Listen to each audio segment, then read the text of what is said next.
professores. Sejam bem-vindos à formação do EMAI. Eu sou a professora Cleidmar, sou formadora da IFAP. E hoje nós vamos tratar do tema Tratamento da Informação, Aprendizagens Significativas. Eu vou apresentar a nossa equipe. Nós temos na nossa equipe a Carolina Canon, que está conosco hoje já, ela se apresenta. A Maria Paula de Assis e o Rafael Augusto. Podemos seguir, por favor. Rafa, quer se apresentar? Olá, bom dia a todos. Bom dia, boa tarde, né? A hora que vocês forem assistir. Sejam bem-vindos a mais uma formação. Temos aí a Carol. Oi, Carol. Oi, gente. Bom dia, boa tarde ou boa noite. Sejam bem-vindos. Eu sou a Carol, acho que a grande maioria, se não todos me conhecem já, né? Aqui da IFAP. Também sou formadora, junto com a Cleide, com a Paula e com o Rafa. E devolvo a palavra para você, Rafa. Muito obrigado, Carol. Nós iremos agora falar sobre o percurso formativo. Isso, Rafa. O percurso formativo de hoje está no slide 4. Produção, por favor. Nosso percurso formativo, nós temos os objetivos, as competências e habilidades, a sensibilização, refletindo sobre o tratamento da informação. Em seguida, nós vamos refletir sobre as tabelas e gráficos, boas práticas na escola, vamos ter um vídeo com a professora Elizabeth de Azevedo e, prosseguindo, vamos ter as metodologias ativas, possibilidades para a realização desse trabalho remoto e as atividades do EMAI e as referências, tudo bem? Então, vamos seguindo. Outro slide, por favor. Continuando, nós vamos ter o nosso objetivo do encontro. Os objetivos são refletir sobre o ensino-aprendizagem e o tema tratamento da informação, subsidiar os professores no auxílio aos estudantes quanto à compreensão e à interpretação de dados organizados em tabelas e gráficos e refletir sobre as atividades propostas que envolvam tratamento da informação. Prosseguindo, nós vamos ter as nossas competências. As competências gerais, elas separamos algumas que exercitar a curiosidade intelectual e recorrer à abordagem própria das ciências, incluindo a investigação, a reflexão, a análise crítica, a imaginação e a criatividade, para investigar causas, elaborar testes e hipóteses, formular e resolver problemas, criando soluções, inclusive tecnológicas, com base nos conhecimentos das diferentes áreas. A outra é fazer observações sistemáticas de aspectos quantitativos e qualitativos presentes nas práticas sociais e culturais, de modo a investigar, organizar, representar e comunicar informações relevantes, para interpretá-las e avaliá-las crítica e eticamente, produzindo argumentos convincentes. A outra, valorizar e fluir diversas manifestações artísticas e culturais, das locais e mundiais, e também participar de práticas diversificadas da produção artística e cultural. Seguindo, nós vamos tratar das nossas habilidades que vamos trabalhar hoje. A EF 01MA21, ela trata de ler dados expressos em tabelas e gráficos de coluna simples. A EF 03MA27 é ler e interpretar e comparar dados apresentados em tabelas de dupla entrada, gráficos de barras ou de colunas, envolvendo resultados de pesquisas significativas, utilizando termos como maior e menor, em menor frequência, apropriando-se desse tipo de linguagem para compreender aspectos da realidade sociocultural significativas. A EF 05MA24, ela trata de interpretar dados estatísticos apresentados em textos e tabelas e gráficos tanto de coluna como de linha, referentes a outras áreas do conhecimento e a outros contextos como saúde e trânsito, e produzir textos com o objetivo de sintetizar conclusões. A última é F05MA25, ela trata de realizar pesquisas envolvendo variáveis categóricas e numéricas, organizar dados coletados por meio de tabelas, gráficos de coluna, pictóricos e de linha, com e sem uso de tecnologias digitais, e apresentar dados escritos sobre a finalidade da pesquisa e a síntese do resultado. O próximo passo, nós vamos assistir um vídeo sobre ética virtual e voltamos em seguida.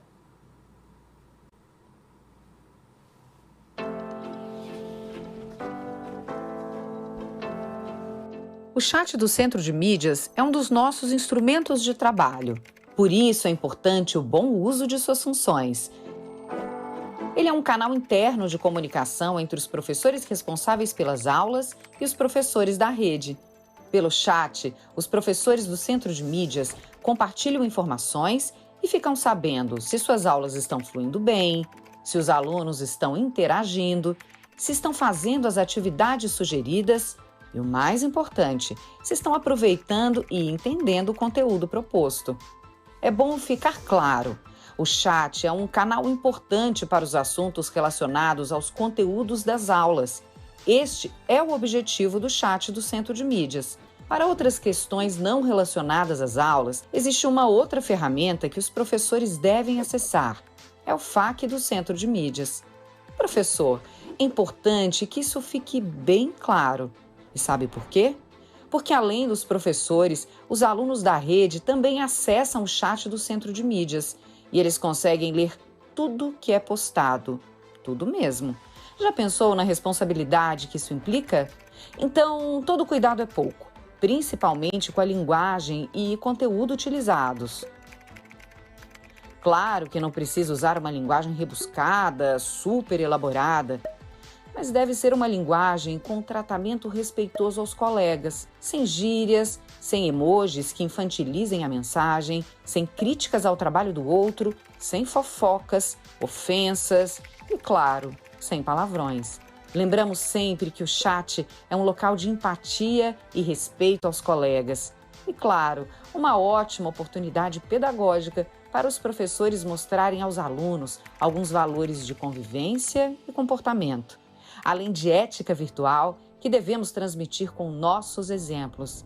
E você sabe, seu login e senha devem ser mantidos apenas com você, que é o responsável pelo que for escrito ou postado lá.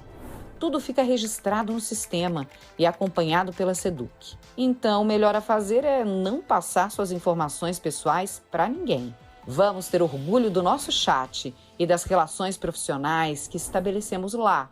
Afinal, se nós, professores, desejamos formar cidadãos críticos e responsáveis pela educação, o melhor é começar com bons exemplos.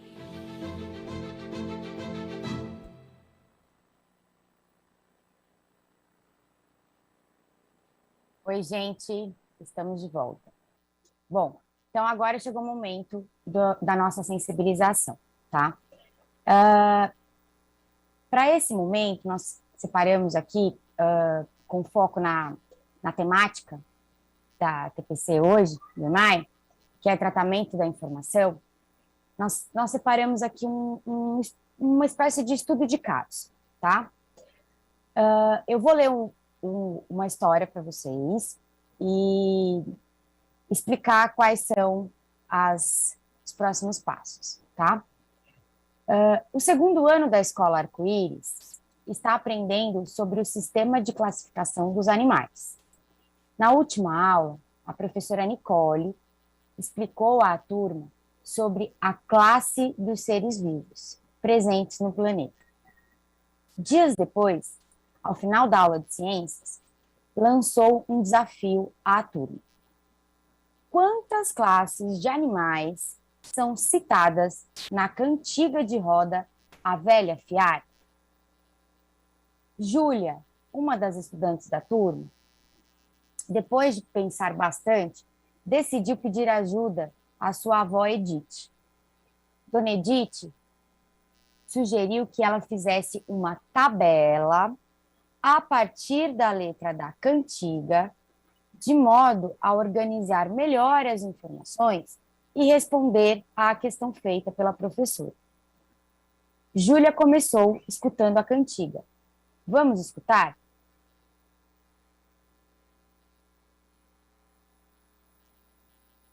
Bom, deixa eu ler aqui para vocês.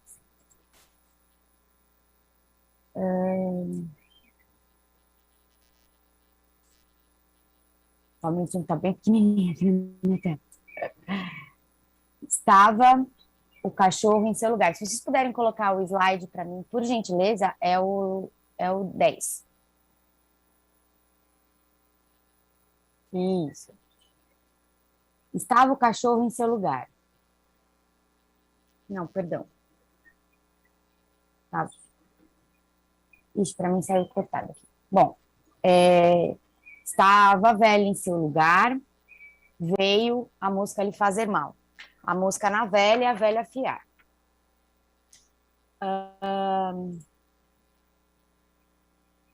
Só um minutinho aqui, gente. Tá super pequenininho. Deixa eu ver se eu consigo.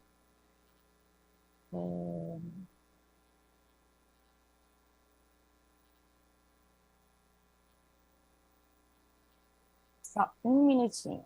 Aqui. Achei. Vai abrir mais. De modo mais visível. Peraí. Vamos para o PowerPoint. Pronto, vamos começar de novo. Estava a velha em seu lugar, veio a mosca lhe fazer mal. A mosca na velha, a velha fiar. Estava a mosca em seu lugar, veio a aranha lhe fazer mal. A aranha na mosca, a mosca na velha, a velha fiar. Estava a aranha em seu lugar, veio o rato lhe fazer mal. O rato na aranha, a aranha na mosca, a mosca na velha e a velha fiar. Estava o rato em seu lugar. Veio o gato lhe fazer mal. O gato no rato, o rato na aranha, a aranha na mosca, a mosca na velha e a velha fiar. Estava o gato em seu lugar. Veio o cachorro lhe fazer mal. O cachorro no gato, o gato no rato, o rato na aranha, a aranha na mosca, a mosca na velha e a velha fiar. Estava o cachorro em seu lugar. Veio o pau lhe fazer mal. O pau no cachorro, o cachorro no gato, o gato no rato, o rato na aranha, a aranha na mosca, a mosca na velha e a velha fiar. Estava o pau em seu lugar. Veio o fogo lhe fazer mal. O fogo no pau, o pau no cachorro, o cachorro no gato, o gato no rato, o rato na aranha, a aranha na mosca, a mosca na velha e a velha fiar. Estava o fogo em seu lugar. Veio a água lhe fazer mal. A água no fogo no pau, o pau no cachorro, o cachorro no gato, o gato no rato, o rato na aranha, a aranha na mosca, a mosca na velha e a velha fiar. Dá até para perder o fôlego. Estava a água em seu lugar. Veio o boi lhe fazer mal. O boi na água, a água no fogo, o fogo no pau, o pau no cachorro, o cachorro no gato, o gato no rato, o rato na aranha, a aranha na mosca, a mosca na velha e a velha fiar. Estava o boi em seu lugar. Veio o homem lhe fazer mal. O homem no boi, o boi na água, a água no fogo, o fogo no pau, o pau no cachorro, o cachorro no gato, o gato no rato, o rato na aranha, a aranha na mosca, a mosca na velha e a velha fiar. E acho que é isso. Termina aqui. Bom, voltando aqui para a nossa sensibilização, para a nossa história. Então, a Júlia ouviu essa cantiga, e enquanto ela ouvia, ela foi montando a seguinte tabela. Vocês podem colocar para mim, por favor? Isso, perfeito. Primeiro ela montou uma tabela de 2 colunas, e na primeira coluna ela elencou os elementos, os animais vivos, os seres vivos, e na outra os não vivos, tá? E depois ela foi grifando, pintando, né? Porque ela relembrou que a professora Nicole havia explicado que a classe dos seres vivos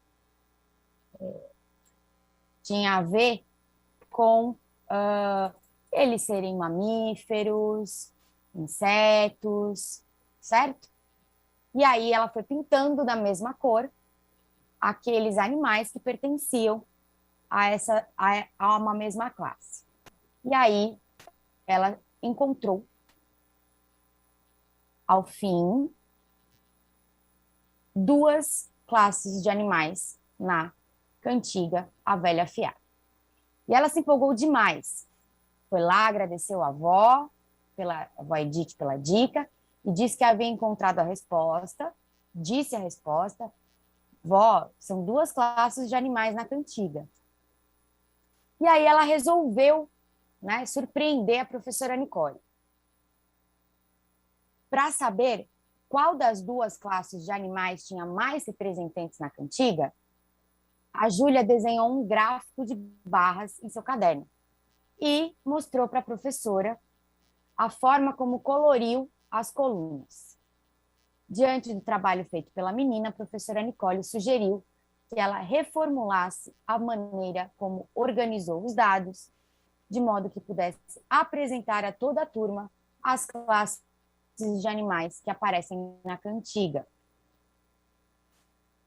Concluindo, né, ela percebeu que a cantiga cita mais animais pertencentes à classe dos mamíferos e foi toda contente em mostrar o gráfico construído durante a aula. Bom, agora eu vou passar a palavra para a gente dar continuidade. Rafa? Muito obrigado, Carol. Então, para a formação de hoje, nós trouxemos esse exemplo, né, para os professores se sentirem estimulados, motivados ao trabalharem com os estudantes estes conteúdos relacionados a tratamento da informação, né?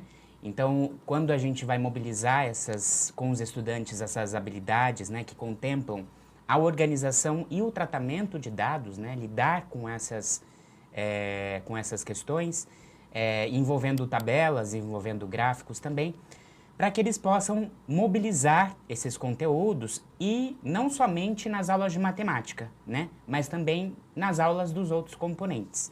Então, ao trabalharmos com as crianças essas habilidades, os professores, eles estão desenvolvendo, nós professores estamos desenvolvendo o domínio de capacidades como as de estabelecer relações, comparar, analisar, observar, discriminar, classificar, ordenar, questionar, categorizar, criar, checar hipóteses, sintetizar e dentre outras muitas capacidades e estratégias que não são necessárias somente no cumprimento das aulas de matemática, mas se relacionam também aos outros tipos, né, aos outros campos de conhecimento.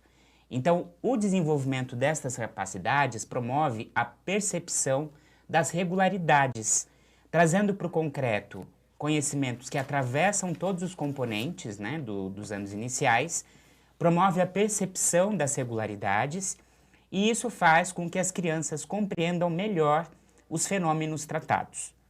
Então, a linguagem mais visual, né, que a gente tem com os gráficos e tabelas, com a medição dos professores para melhor compreensão e organização dessas informações, permite que as crianças possam identificar, reconhecer, generalizar e manipular dados e informações. Então, isso contribui para a formação dos sujeitos, né? De forma que eles sejam mais críticos, autônomos e reflexivos, pois todos esses conteúdos os subsidia de forma mais palpável na elaboração de argumentações, né? E também para interpretar esses dados.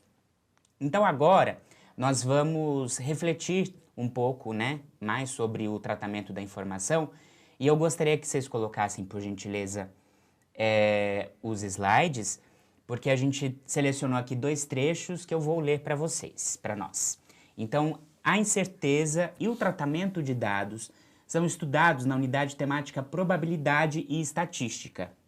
Ela propõe a abordagem de conceitos, fatos e procedimentos presentes em muitas situações problema da vida cotidiana, das ciências e da tecnologia. Assim, todos os cidadãos precisam desenvolver habilidades para coletar, organizar, representar, interpretar e analisar dados em uma variedade de contextos, de maneira a fazer julgamentos bem fundamentados e tomar as decisões adequadas. Isso inclui raciocinar e utilizar conceitos, representações e índices estatísticos para descrever, explicar e predizer fenômenos. Então, este trecho está aí na BNCC, na página 274, e no slide seguinte nós temos um trecho aí do currículo paulista. Por gentileza, produção, muito obrigado. Então, para que os estudantes se tornem bons leitores de dados, eles devem saber muito mais do que fazer e ler gráficos. Ele deve aprender a trabalhar com as ferramentas estatísticas e com a inferência, para entender que dados são números com um contexto e não somente números por eles mesmos, né? Então, esse trecho aí está no currículo paulista, na página 326. Então, minha gente, o ensino da matemática, ele deve ser pensado sempre nessa forma contextualizada e problematizada, né? Sendo abordados também na perspectiva de uma formação cidadã que possa unir a teoria e a prática a partir da observação da realidade, né? Então, desta forma, há a contribuição para a formação intelectual e a ampliação do grau de autonomia dos estudantes. Então, para o ensino de matemática, né, o ensino da matemática, para a formação desse cidadão autônomo, reflexivo, né, pressupõe fazer escolhas e tomar decisões de forma consciente, pensando em si e no coletivo. Para isso é necessário que se tenha clareza das coisas que ocorrem ao seu redor, né, e para isso saber tratar as informações que estão disponíveis e pensar criticamente sobre elas. Ou seja, caminhar de acordo com a realidade, refletir de acordo com a realidade, né? Esse tema permite aos professores trazer para a sala de aula toda essa realidade, todos esses temas atuais e pertinentes ao cotidiano dos estudantes. Por exemplo, a gente está vivendo agora um momento muito atípico, né, Cleide? Da pandemia, em relação ao... A gente tem nos noticiários, né, uma reflexão sobre todos os dados que acontecem, todos os dados que são levantados, né, da vacinação, dados em relação às mortes diárias. Então, todos esses são... Não que, né, vá trabalhar esses dados tristes na sala de aula, mas de forma que sejam mobilizados esses dados que fazem parte da realidade, né? Trazendo esta realidade para a sala de aula, de forma que a gente possa organizar estes dados de uma forma clara, né? E aí, para esse trabalho, nós podemos trazer jornais, revistas, artigos científicos, né? Trazidos, né, de portais da internet. Claro que a gente está nessa pandemia e geralmente é muito difícil, complicado a gente poder propor uma partilha de jornais e revistas em sala de aula entre os alunos, mas talvez seja possível que a escola tenha um acervo pequeno que possa ser destinado a uma criança só, para que somente aquela criança utilize naquele momento, né? Então, todas essas possibilidades aí para que isso aconteça, né? Então, trazendo todos esses dados para a internet, para a sala de aula, né? Que recorrem à estatística para avaliar e traduzir o assunto abordado numa linguagem que nos permitam ler de vários sentidos e que torne a sua visualização muito mais fácil, mais compreensível e mais agradável aos estudantes. Então, assim, já que o mundo nos rodeia, né, e já que o mundo que nos rodeia e ele está cheio de informações, né, ele é apresentado com esses dados estatísticos, é indispensável que cada um de nós saiba selecioná-los e interpretá-los para desenvolver a capacidade de análise, crítica e interpretação desses dados. Nós vamos passar aí para o slide 14, por gentileza, no qual a gente traz algumas reflexões sobre o tratamento da informação. Então, basta trabalhar com construção e interpretação de gráficos e tabelas? Será? A gente traz essa reflexão aí.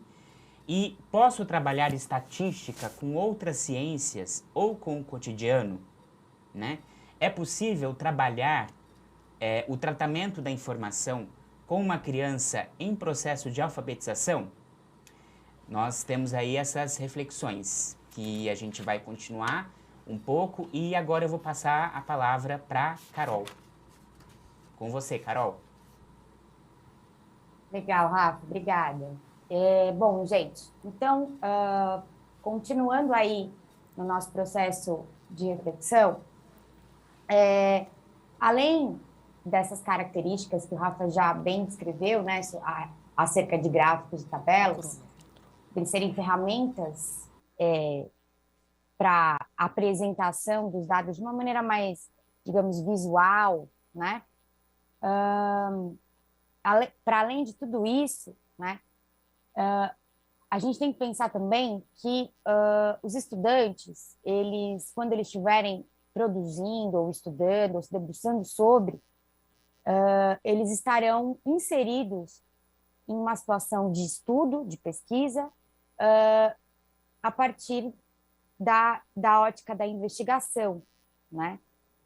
Da análise dessas informações, de uma sistematização posterior e, principalmente, a partir desses dados, da interpretação desses dados, da investigação desses dados, eles vão construir ou, enfim, interpretar, né, essas tabelas e gráficos, tá?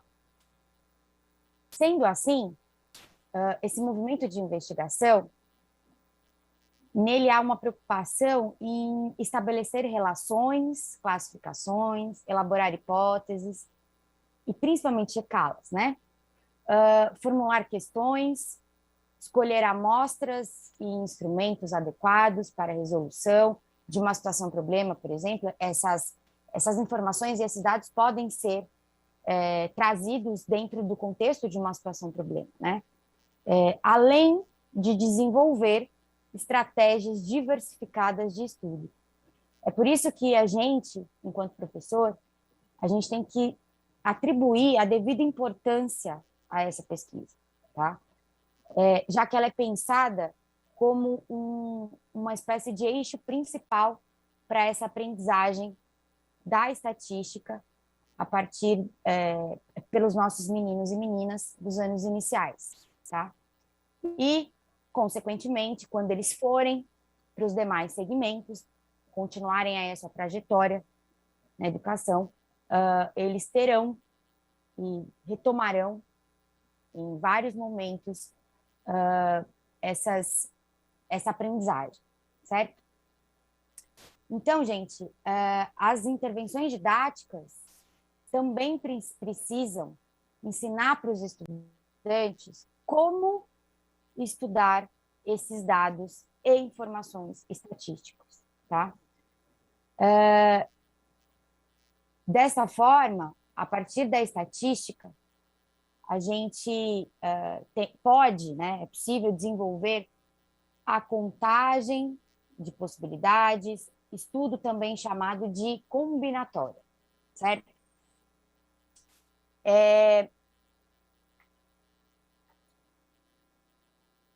para essa abordagem, nós devemos considerar as estratégias utilizadas pelas crianças, sempre valorizando essas estratégias, certo? Mas também mostrando para elas que existem outras formas e outros olhares de organizar esses dados. Um recurso que pode ser utilizado, por exemplo, com essa finalidade, é a própria tabela de dupla entrada, tá? A gente pode também começar a desenvolver o raciocínio probabilístico, tá? Que nos anos iniciais é abordado a partir de situações que sejam, geralmente, né, lúdicas e, principalmente, contextualizadas a partir de atividades que sejam significativas para as crianças, tá? Enfim. E, principalmente, além de serem significativas, que essas situações de aprendizagem, elas desenvolvam, né? Elas trabalhem os conceitos relativos às habilidades que se pretende desenvolver. Porque isso vai auxiliar os estudantes a identificarem eventos com maior ou menor chance de acontecer, né? Aquilo que é provável, aquilo que é improvável, aquilo que é possível, tá? E ainda vale a gente ressaltar que a abordagem desses temas na sala de aula, nas aulas de matemática, enfim, estão em convergência, tá, com a noção de letramento e do compromisso de desenvolver a competência leitora e escritora, que é um dos princípios, né, uma das ideias fundamentais lá do currículo paulista, certo? Em todas as áreas do conhecimento, gente, todas, tá? Porque saber ler é o primeiro passo, né, vamos dizer assim, para interpretar e fazer uso dessas informações, tá? E aí, posteriormente, organizá-las em tabelas, em gráficos, enfim, interpretar essas tabelas e gráficos e, assim, avançar na trajetória aí de aprendizagem, tá? Dessas crianças. Então, gente, vamos...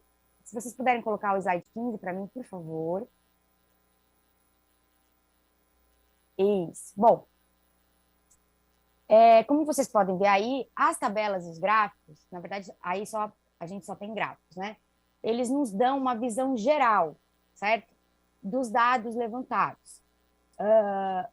E isso acaba favorecendo a compreensão visual de tais informações, tá?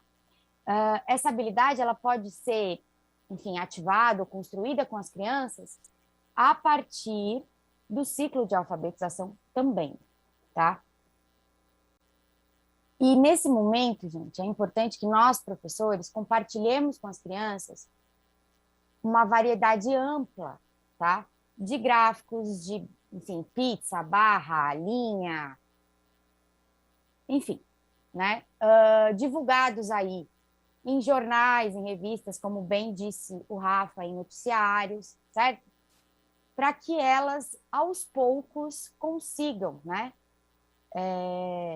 Identificar, reconhecer as diferentes formas e tipos de representações gráficas e ampliem o repertório, né, o seu repertório acadêmico, enfim, matemático, certo? E elejam o mais adequado às suas necessidades, certo? Bom, outro ponto relevante dentro desse panorama é a coleta de dados, tá? Para que isso seja possível, é necessário que a gente realize uma pesquisa prévia, tá? Sobre o que a gente quer investigar. Ou seja, essa informação é necessário que chegue nas crianças, tá? Elas precisam pesquisar, elas precisam ser os agentes dessa pesquisa para que automaticamente tenham esse espírito investigativo garantido, tá? A estatística, ela nos ajuda a valorizar o desenvolvimento da curiosidade dos estudantes, né? Ou seja, torna-se uma aprendizagem significativa. Se uma criança nos questiona, por exemplo, qual seria o sorvete preferido entre os meus colegas, por exemplo, tá?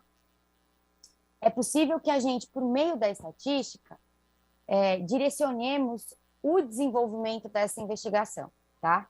Então, ela vai levantar, ela vai pesquisar antes, ela vai montar algumas perguntas chaves para ter noção desses dados. Então, tudo isso envolve a pesquisa, tá? Ela, no início, pode até ser um pouco mais tímida, ela pode ir a 1 ou 2 colegas, certo? Mas, a partir da nossa provocação, a partir do nosso olhar e do nosso direcionamento, de nós professores, essa curiosidade, ou enfim, essa intencionalidade investigativa vai se ampliar, tá? Por isso que é tão importante a gente fazer boas perguntas, gente, porque é através, principalmente, dessas boas perguntas que a gente vai instigar essa curiosidade, né, e despertar esse espírito investigativo nas crianças, tá? Por exemplo, dá para a gente provocar essa criança que se interessou por saber qual o sabor predileto dos colegas de sorvete, com a seguinte pergunta: o grupo das meninas tem a mesma preferência de sabor que o grupo dos meninos? Tá? Mas isso sempre tem que ser feito após esse levantamento de dados, tá? Então, gente, para fechar aqui, nós como professores, a gente tem que pensar sempre que esse trabalho de pesquisa é o início da trajetória da investigação, tá? É um início estruturante, eu diria, tá? Para chegarmos a algum resultado, é preciso discutir qual grupo se quer investigar, onde se quer chegar, os objetivos, né? Que universo ou qual população a gente quer estudar, certo? E direcionar esse olhar para esses aspectos dos estudantes, tá? Não dá para a gente começar com um universo extremamente amplo, tá? Então, é muito importante também que nós façamos o recorte de acordo com o perfil da turma, né? Aquilo que as habilidades que já estão desenvolvidas, aquelas que precisam ainda ser fortalecidas, certo? E aí, a partir desse incentivo, né? Desse estímulo, os estudantes possam chegar às respostas para as próprias perguntas, né? De maneira que eles percebam, que eles atentem para essas relações, tá? Entre as questões, os dados e as hipóteses que eles levantaram previamente, que foram ou não confirmadas a partir da pesquisa e a partir do tratamento desses dados, tá certo? Bom, então agora eu passo a palavra para a gente fechar esse ponto. Muito obrigado, Carol. Então, seguindo um pouco esse caminho, né, essa trajetória que estamos fazendo hoje, nós vamos, então, lidar com essa situação hipotética, né, da coleta de dados em relação ao tipo de sorvete preferido da turma. Então, nesse momento em que, de forma gradual, é possível a gente perceber uma pequena redução, né, nas taxas de contaminações, por exemplo, em relação ao Covid-19, é importante a gente se preocupar com a necessidade dos protocolos, né, necessários, E também o distanciamento social, evitando pequenas aglomerações entre as crianças, né, os professores, para decidirmos qual que é o método de coleta de dados melhor para a gente utilizar, né? Então, algumas possibilidades aí no slide 17, por favor.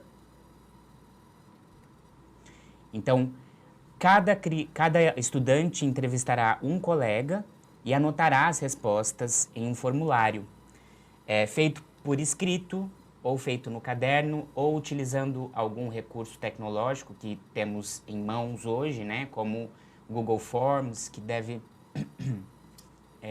ser apresentado para os estudantes de forma prévia.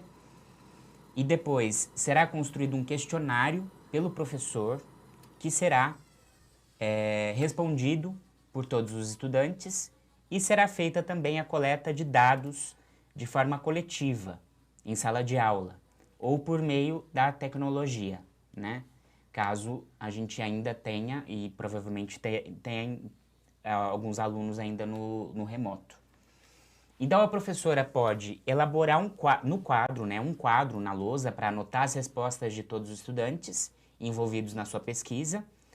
E em qualquer uma das opções dadas é importante a gente tomar alguns cuidados que estão aí no slide 18, no próximo. Obrigado. Que seria a construção prévia das perguntas a serem feitas na pesquisa, né? Como foi muito bem colocado pela Carol, de saber, né, fazer boas perguntas, refletir de que forma serão as perguntas, né? Se serão abertas, fechadas, e também inserir o nome da criança, para que seja possível identificar todos os participantes daquela pesquisa. Então, sabendo aí, nessa questão, né, sobre o sorvete preferido da turma, nós teremos respostas com uma grande quantidade de categorias. Porque uma criança pode falar o sabor do sorvete, outra criança pode falar o tipo de sorvete, né? Então, por isso, é importante a gente estabelecer o que nós queremos obter com esse questionamento.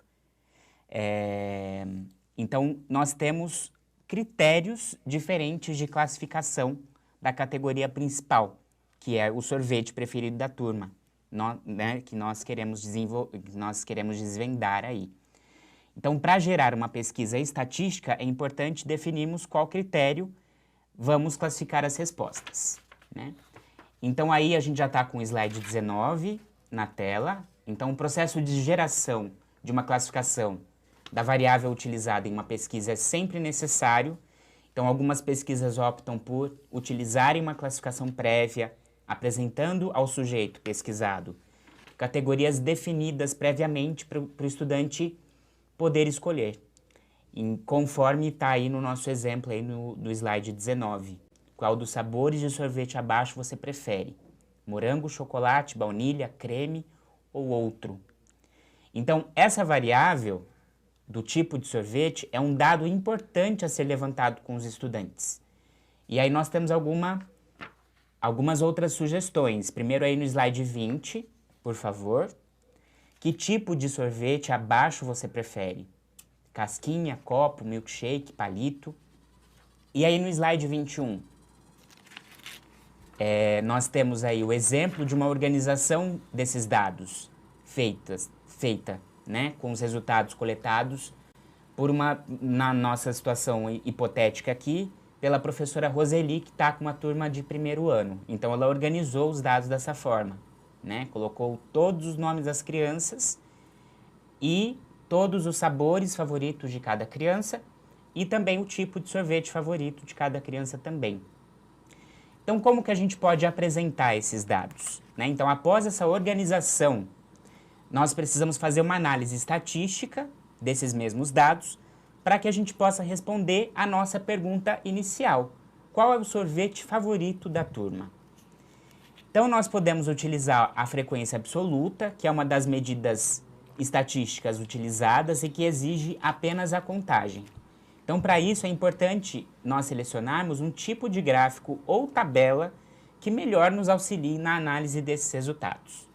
Então, para respondermos a essa questão, nós precisaremos de uma tabela de frequência da variável sorvete preferido da turma ou um gráfico para exibirmos a frequência absoluta dos sabores de sorvete levantados.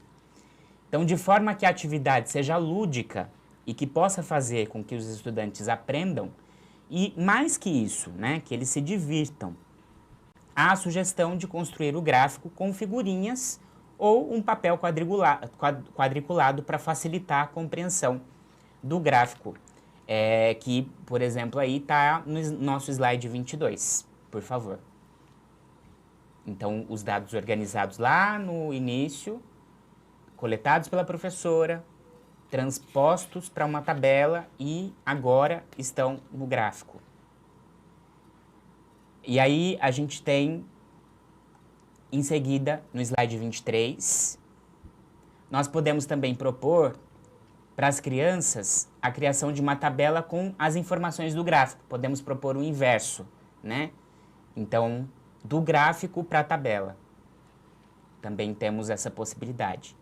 Então, depois dessas construções, é sempre importante a gente discutir com as crianças quais as informações que nós podemos obter dessas representações.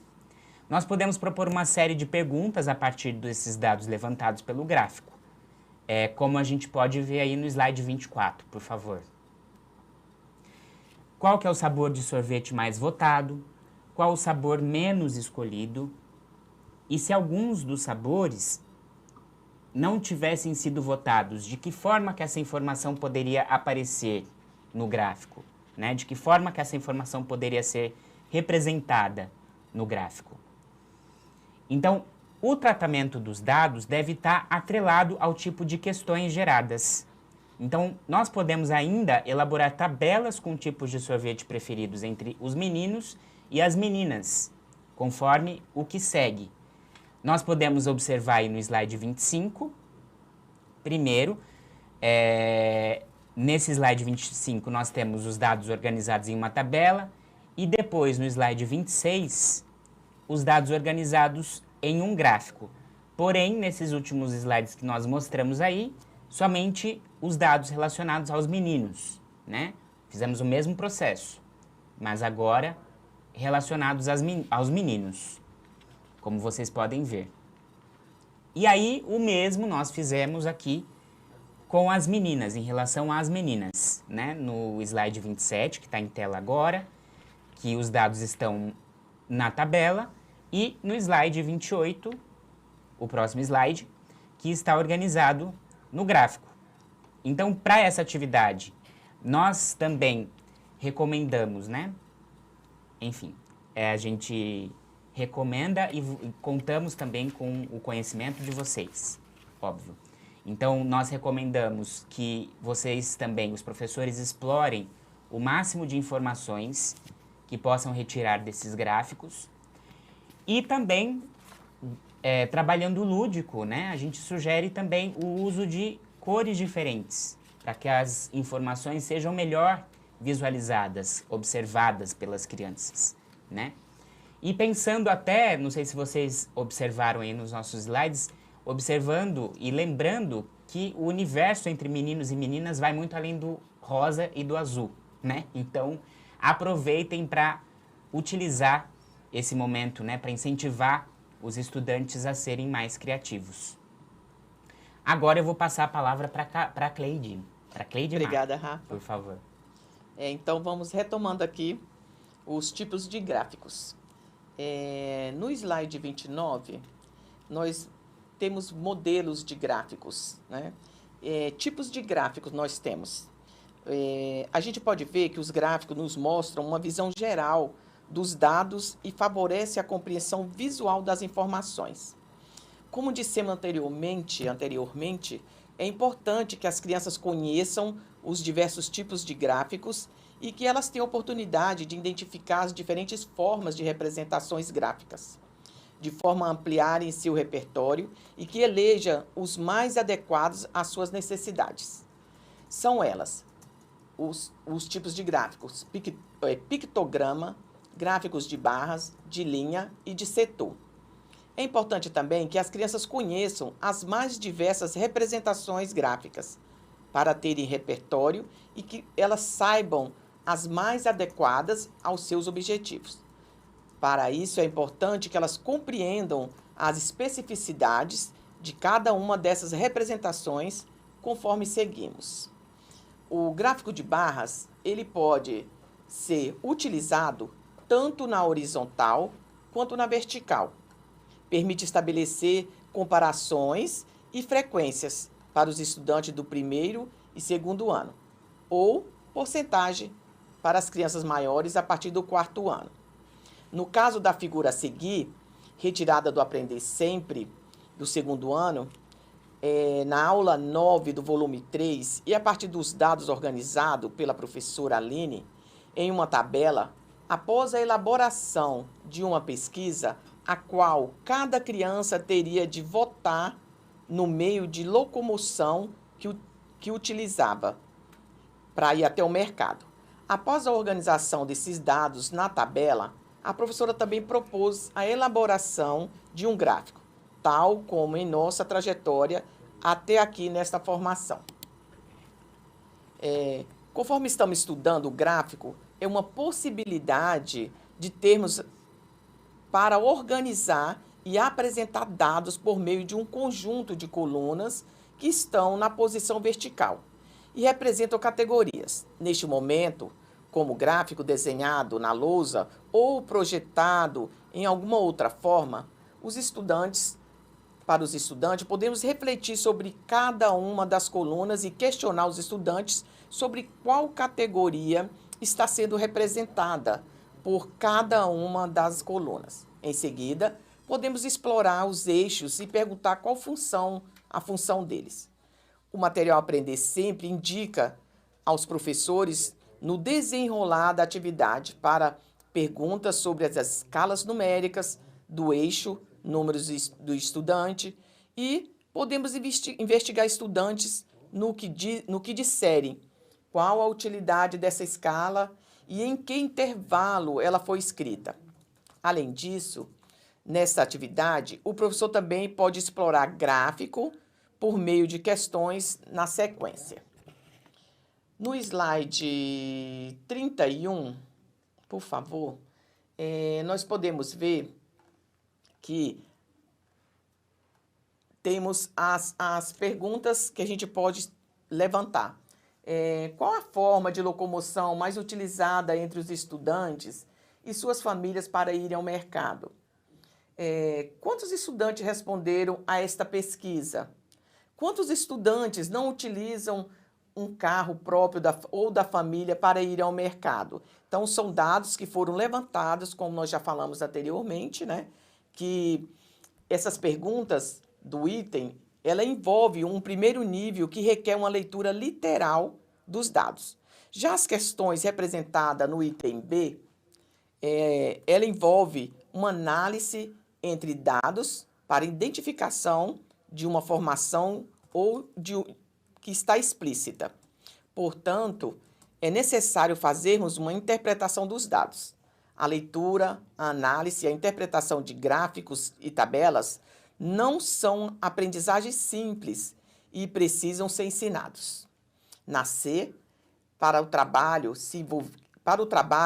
envolvendo a categorização e um outro tema muito interessante que precisamos desenvolver com as crianças. Quando estamos lidando com informações organizadas em tabelas, o gráfico ele sugere aplicação ou revisita a aula 10, dando sequência a este conteúdo do Aprender Sempre. Então, a gente pôde ver que é necessário que as crianças se apropriem, né, dessa coleta de dados, de como trazer esses dados para essa tabela, como trazer da tabela para o gráfico, qual a necessidade do aluno, para qual gráfico ela deve ser utilizado na hora nessa coleta de dados, para que ela possa chegar ao objetivo que ela quer alcançar. Então, vamos continuando, eu vou passar a fala para o Rafa. Rafa, é com você. Muito obrigado, Cleide. Então, a gente está aí conversando, né, sobre as atividades. Agora a gente vai falar um pouquinho sobre um gráfico de setores, também conhecido como pizza, né, pelas crianças. Então, como com ele é possível a gente fazer uma comparação das partes em relação ao todo. Então, cada parte ou setor é uma fração do todo. Para interpretar esse tipo de gráfico, os estudantes precisam compreender a função da legenda, do título, da fonte dos dados, assim como a relação entre parte e o seu todo. Então, é importante nós considerarmos que é muito mais complexa as comparações entre as frações de um círculo do que a comparação entre as alturas de duas barras. Por isso, nós vamos exemplificar o gráfico de setores com uma atividade retirada do EMAI, do 5º ano, sequência 31, volume 2. Nessa proposta, nós temos a resolução de problemas envolvendo o uso da porcentagem no contexto diário, em que os dados estão representados, né, apresentados em gráfico de setores. E nessa atividade também há a abordagem das diferentes representações de um número racional. Então, para iniciar essa atividade, o material sugere uma roda de conversa com as crianças sobre o que eles gostam de fazer nas horas vagas e quais seriam os seus passatempos preferidos. No desenvolvimento dessa proposta, há necessidade dos estudantes observarem o gráfico e, a partir disso, o professor questionar a respeito de como o gráfico se organiza, solicitar que as crianças comentem a respeito do título e da fonte utilizada, solicitando que eles comentem os dados apresentados. É necessário também chamar a atenção das crianças sobre o espaço ocupado pela palavra computador no gráfico. Que não sei se está dando muito para vocês verem aí, porque está no slide, está pequeno, mas computador ocupa aí a metade da área do círculo. Ou seja, 50% dos estudantes entrevistados preferem computador. Então, para que a gente saiba que houve, de fato, essa compreensão, nós podemos realizar algumas perguntas conforme as que a gente trouxe de sugestão aí no slide 33. Por favor. Obrigado. Qual a porcentagem dos estudantes que gosta de computador? Qual que é a porcentagem dos estudantes que gosta de passear?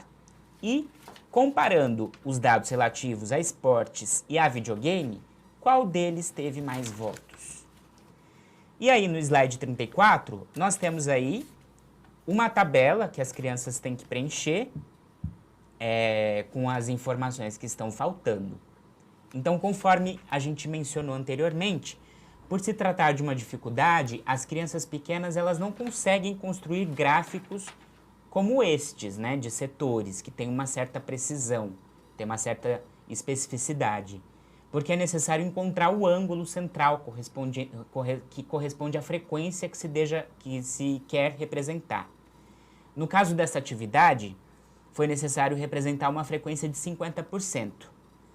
Por outro lado, conforme nos sugere o PENAIC, que é um material muito rico, que traz bastante informações, aí, bastante subsídios em relação ao tratamento da informação, nós podemos obter aproximações de forma dinâmica e interessante, né?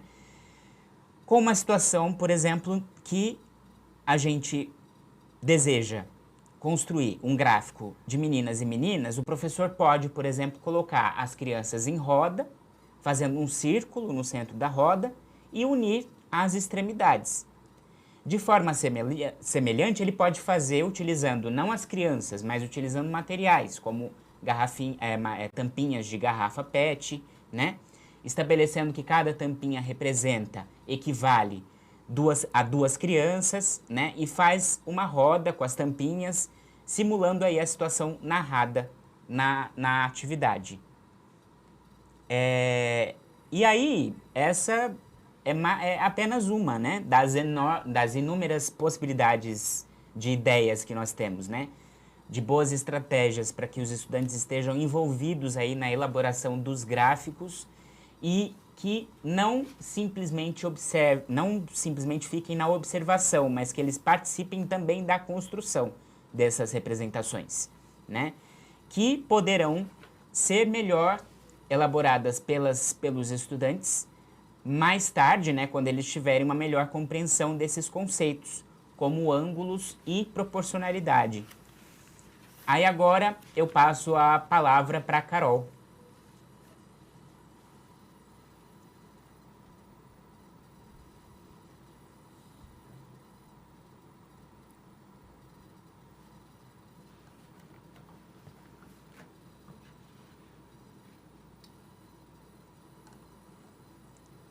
Nós tivemos. Tá bom. Então a gente vai continuar aqui. Tivemos um pequeno problema técnico, mas agora nós vamos ter um momento aí de mão na massa, que nós vamos trazer uma proposta aí para vocês. Então nós vimos um pouco sobre o tratamento da informação, né, e a interpretação aí dos dados. Nós vamos ver agora algumas formas lúdicas e divertidas para a gente poder fazer aí. Deixa eu só organizar aqui. Formas lúdicas para a gente poder desenvolver esse trabalho com as crianças, né? Então, nós sabemos que não são todos os estudantes que retornaram presencialmente para as escolas. A gente já falou disso aqui. E muitos de vocês, muitos dos professores estão conduzindo conteúdos aí de forma remota.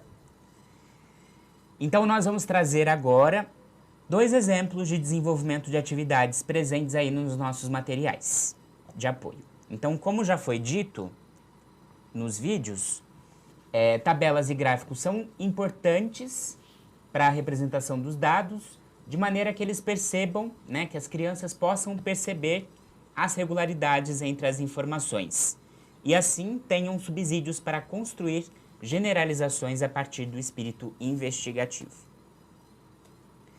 Então, o conhecimento, quando construído a partir dessas situações contextualizadas, elas propiciam uma melhor compreensão por parte das crianças. E é um recurso que nós, professores dos anos iniciais, lançamos mão constantemente. Então, como vocês bem sabem, a matemática é uma linguagem presente no nosso cotidiano. No entanto, quando a trabalhamos com as crianças de maneira lúdica, ela ganha ainda mais sentido, porque nós trazemos aí para mais perto das crianças a realidade. Então, aí no slide que nós temos aí, na sequência didática 1, volume 3, né, do primeiro ano, aula 2 do Aprender Sempre, e mais especificamente ainda na atividade 2, nós temos uma proposta que temos em termos gerais, né? A gente tem aí uma proposta que aborda a comparação do valor posicional dos números 1 e 2, a partir da elaboração de uma tabela, cuja pesquisa a Celeste gerou, né? Que a Celeste fez uma... Daí agora a gente vai voltar para a Carol, é isso? Conseguimos estabelecer? Isso, Rafa. Obrigado. Deixa eu ver. A minha internet deu uma pequena oscilada aqui. Infelizmente, eu caí, mas já estou de volta. Bom, então vamos lá, gente. Como no slide estava muito pequeno, tá? Eu vou contextualizar da seguinte forma. Bom, a Celeste, que é a estudante, ela fez uma pesquisa, enfim, a professora leu um texto, né? A sequência de didática mostra toda a leitura de um texto que relata a rotina das irmãs Klink, né? São as filhas do Amir Klink. E, dentre outras questões, elas falam que estão contentes, né? Porque as crianças de hoje em dia, elas se preocupam com a natureza, com a preservação da natureza. E aí a Celeste resolveu fazer uma pesquisa com a própria turma, né? Para ver quem é que dos colegas se interessava por biologia, que é a ciência que estuda os seres vivos e o meio ambiente. E aí ela registrou em uma tabela os resultados, tá? Então, muito interesse. Tiveram 12 colegas que apresentaram, interesse razoável, 21 colegas, pouco interesse, 9 colegas, e nenhum interesse, apenas um colega. Só que aí a Celeste ela ficou meio confusa, né? E ela não sabia se havia mais colegas com muito interesse ou interesse razoável em biologia. É aí que entra o trabalho com valor posicional do número 1 e número 2, tá? Muito interesse, nós temos o número 12, e interesse razoável, o número 21. Então, são os mesmos números em valores posicionais distintos. Bom, e aí,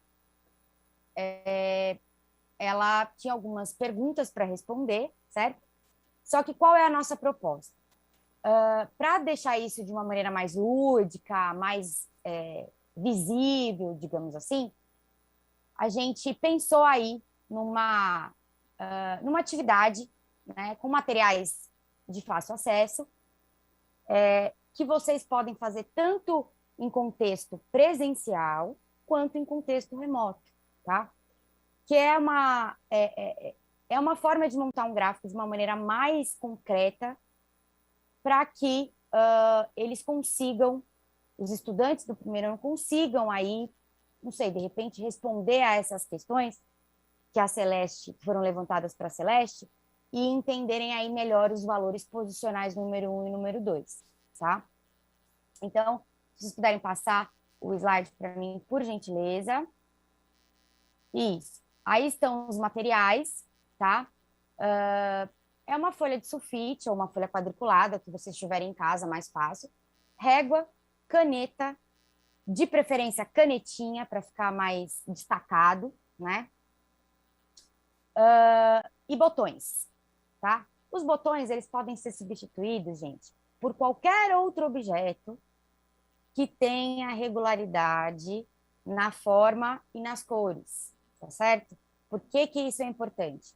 Porque nós iremos montar um gráfico de barras ou colunas ou linhas, né? Enfim. Então, vamos lá. Pode passar o slide para mim, por gentileza.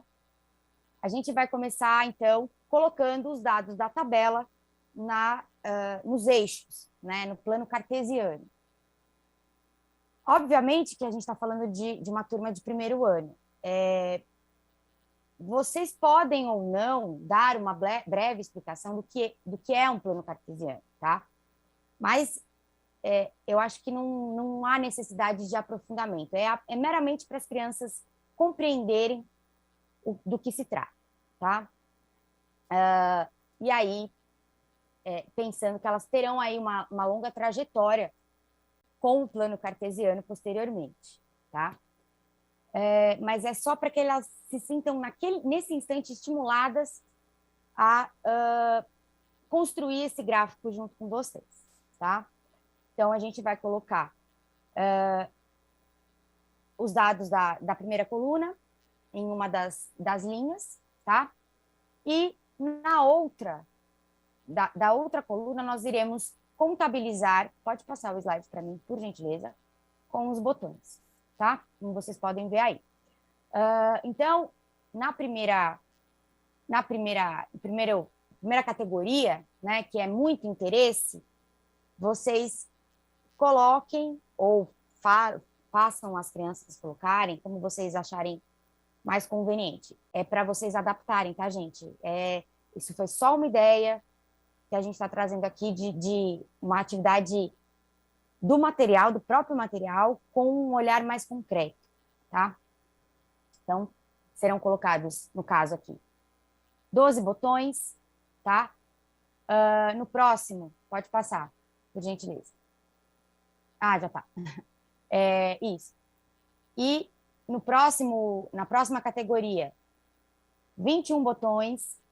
Não dá para vocês verem aí, porque eu só tinha 21 botões brancos em casa, mas acreditem, tem 21 botões brancos aí. E assim sucessivamente. Nas duas últimas categorias, vocês colocarão 9 botões e um botão na última, né, que é nenhum interesse, certo? E aí, a partir dessa elaboração, tá? Vocês farão uma discussão, enfim, como vocês acharem mais pertinente, tá? Se vocês farão as crianças contarem ou não, é uma ótima oportunidade também para trabalhar contagem, tá?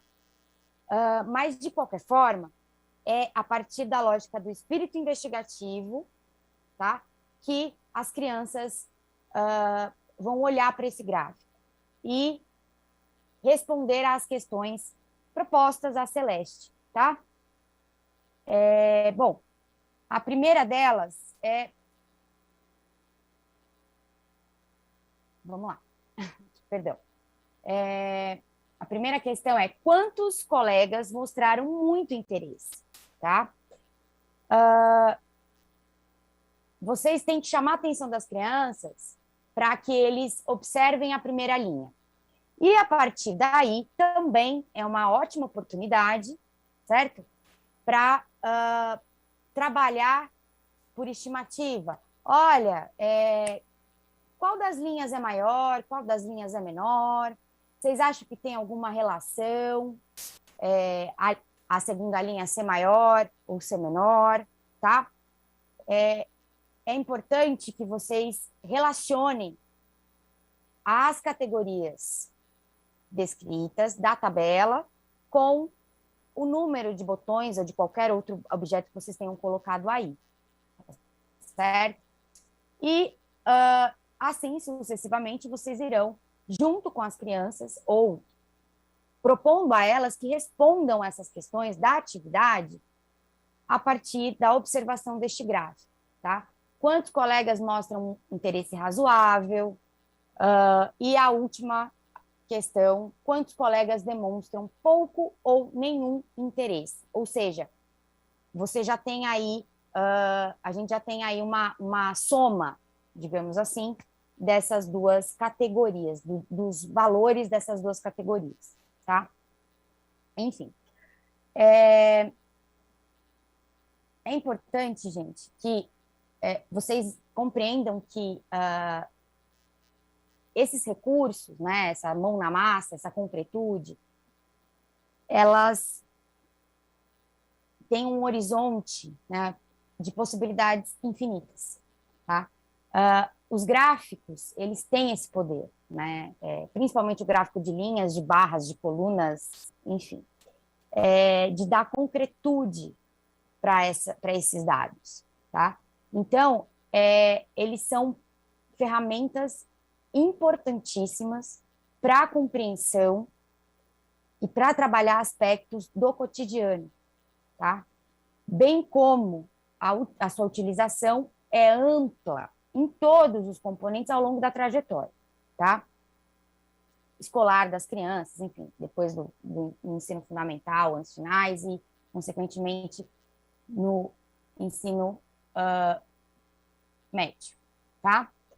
É importante para que eles se tornem sujeitos críticos e reflexivos, tá? Cidadãos ativos, tá? Porque a partir da interpretação de um gráfico ou de uma tabela ou da informação de algum texto que trabalha com estatística, com probabilidade, eles vão conseguir ter uma percepção mais apurada, né? Uma percepção mais crítica dessa leitura, seja ela qual for, de qual recurso, tá? E, consequentemente, serão sujeitos mais ativos, tá?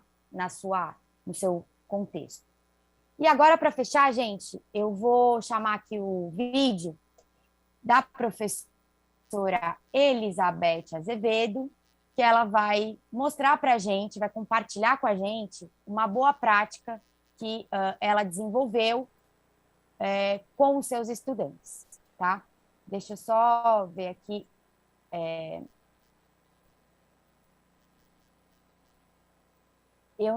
a gente não tem, acho que o nome da unidade escolar, mas enfim, eu sei que ela é de uma escola da Zona Leste, se eu não me engano, tá bom? Então vamos lá, pode colocar o vídeo. Eu sou a coordenadora Beth Azevedo, trabalho na educação já faz bastante tempo, na coordenação, por volta de uns 10, 11 anos na coordenação, mais um pouco até. E quando eu estava na sala de aula, eu tive a proposta de trabalhar a matemática com os alunos de primeiro ano de uma forma bastante participativa, né? E tinha um projeto, porque tem até hoje um projeto de alimentação saudável, e na época eu estava com o primeiro aninho, alunos de 6 anos de idade. E eu planejei uma atividade em que eu pudesse explorar o trabalho com a matemática de uma forma mais dinâmica, né? E aí, como é que foi a proposta inicial? No período de uma semana, eu tive que pensar numa coleta de dados e organizar essa coleta numa tabela, de modo coletivo, tudo trabalhado no coletivo. Então, no horário do intervalo, eu saía da sala e acompanhava os estudantes até o local em que eles faziam essas refeições, né? Só que eles traziam muita refeição de casa, muita coisinha de casa, muita balinha e tal. E como o projeto era alimentação saudável, a proposta foi que durante uma semana eu pudesse, junto com os alunos, o que eles descartavam, eles iam colhendo nas sacolinhas. Nós tínhamos a sacola da segunda, da terça, da quarta e assim até sexta-feira. Montamos aí, né, previamente um calendário, seguindo uma semana, o período da semana, sem descaracterizar o portador, montamos esse calendário e fomos explorando a semana, o dia, né? E nesse trabalho, os hábitos alimentares que os alunos tinham e que traziam de casa e o que a escola fornecia de cardápio. Então foi um trabalho bastante gostoso de fazer. Esses dados que nós fomos coletando diariamente, a gente ia atribuindo valores numéricos para esses dados coletados por meio de uma tabela. E aí, essa tabela, no final do processo, ela estaria, sim, sendo confeccionada, sendo traduzida esses dados para um gráfico, né? Como é aluno pequenininho, o gráfico que a gente pensou em trabalhar e que eu pensei junto à coordenação, foi o gráfico de barras, porque o gráfico de barras ele é mais assertivo, ele é mais compreensível para os alunos da faixa etária, do trabalho que nós estávamos fazendo. Bom, eles foram participando com muito comprometimento, tá? E o que foi que eu percebi desse trabalho? Eles se apropriaram melhor do trabalho com o calendário quando nós passamos a explorar a semana, a explorar o dia, né? E a comunidade escolar também participou com esse movimento. A gente foi buscando esse envolvimento da escola, os pais também se engajaram, vocês vão ver isso logo mais no final do nosso trabalho aqui, dessas informações, eu vou trazer isso de uma forma mais clara. A equipe gestora também, a coordenadora também foi muito pontual, porque ela teve que me fornecer naquele momento o cardápio da escola. Porque o que era interessante? Se eu estava falando de uma alimentação saudável, eu ia trabalhar o conteúdo de matemática com os primeiros aninhos, que eram números, né? E também trabalhando a estatística, porque nós estávamos fazendo uma pesquisa. Se nós estávamos trabalhando esses números com eles, como é que isso ia ficar sendo assim materializado? Então, foi bastante construtivo todo esse trabalho. Qual foi a importância dessa atividade no aprendizado dos estudantes? Nós exploramos as quantidades de balas, de bolachas que eles iam trazendo, bolachas recheadas, né? Nós fomos contabilizando esses dados em tabela. Essa organização permitiu eu explorar o eixo temático de números, né? Como também a construção e a interpretação de gráficos e tabelas. Vale dizer que, como eu já falei, o gráfico foi um gráfico de barras. Eu lembro ainda, nesse momento, quero deixar claro, que um eixo, né, estruturador da estatística, esse trabalho, esse envolvimento. Uma outra coisa que deu muito, assim, que foi muito clara e que eu percebi que os alunos aprenderam, é porque eu estava trabalhando com crianças pequenas e eles avançaram nesses registros, eles compreenderam muito claro, quando eu trabalhei com a tabela, a compreensão da função da linha e da coluna. Então foi prazeroso, foi estimulador, entendeu?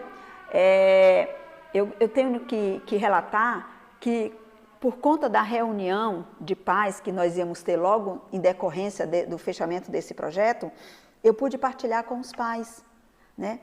E os conteúdos de ciências, matemática, língua portuguesa, eles foram trabalhados de forma interdisciplinar.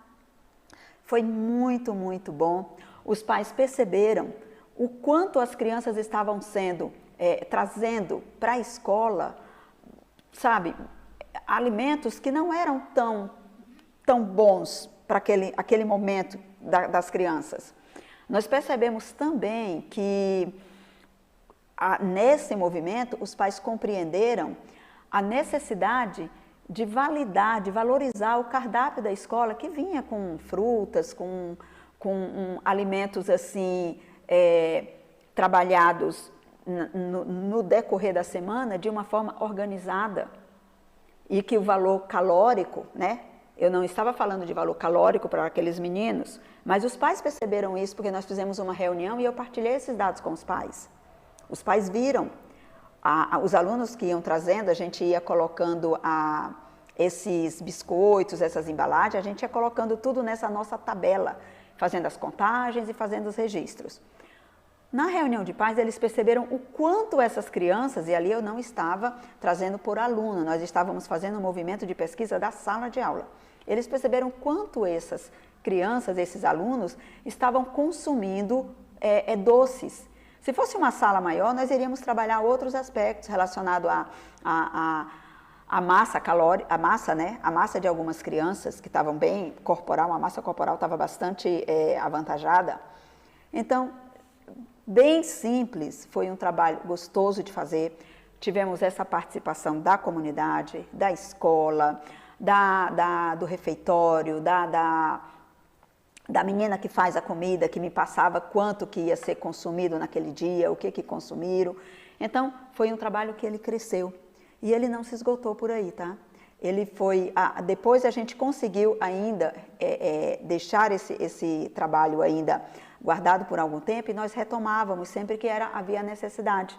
Porque as meninas, as inspetoras da escola, elas costumavam também acompanhar no refeitório.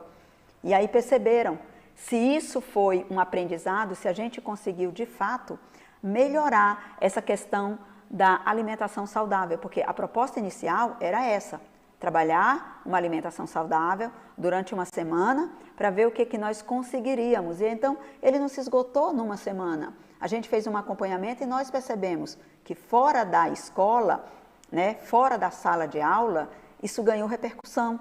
Até mesmo pelo lanche que as crianças já não estavam trazendo, aquela quantidade de alimentos não saudáveis. Então, foi um trabalho bastante gostoso de fazer, e sempre que eu me tornei coordenadora, né, no futuro, e eu sempre trouxe esse relato para as minhas professoras. Me orgulho de ter participado disso e de poder agora estar partilhando com vocês. Gente, estamos caminhando para o final da nossa formação, e nós queremos agradecer a professora Beth por compartilhar conosco as experiências que ela esteve, que ela viveu em sala de aula. Hoje ela está coordenadora, né, e já há muito tempo. E agradecer a Leste 4, né, porque ela é coordenadora da diretoria Leste 4, e o professor Valdir, as professoras da escola Francisco Glicério, né, porque ela faz parte dessa escola. Então, meus agradecimentos a vocês, tá bom? E vamos prosseguir, né, no slide 51 com as nossas referências, que vocês podem ver. E já nos despedindo, eu vou passar para o Rafa, e vocês vão ter acesso a esse material, tá? Ele vai ficar no repositório. E nós agradecemos por, né, estarem conosco. Rafa? Muito obrigado, pessoal. Foi um prazer novamente estar aqui conversando sobre matemática, estudando com vocês. Muito obrigado. E passamos também para Carol se despedir. Obrigada, gente. Foi um prazer enorme estar aqui com vocês mais uma vez. São sempre momentos de muito aprendizado para a gente, aqui da IFAP, quanto acho que para vocês também é uma troca muito significativa, certo? E a gente espera ter contribuído aí um pouquinho para o excelente trabalho que vocês fazem em sala de aula, seja essa sala de aula presencial ou virtual, certo? Assíncrona ou assíncrona.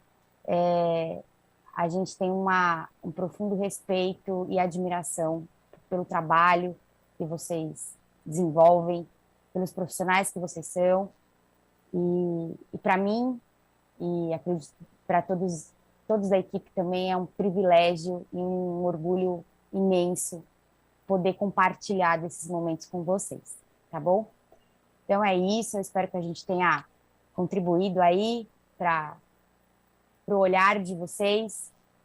E até a próxima, gente. Um grande beijo no coração de cada uma e cada um.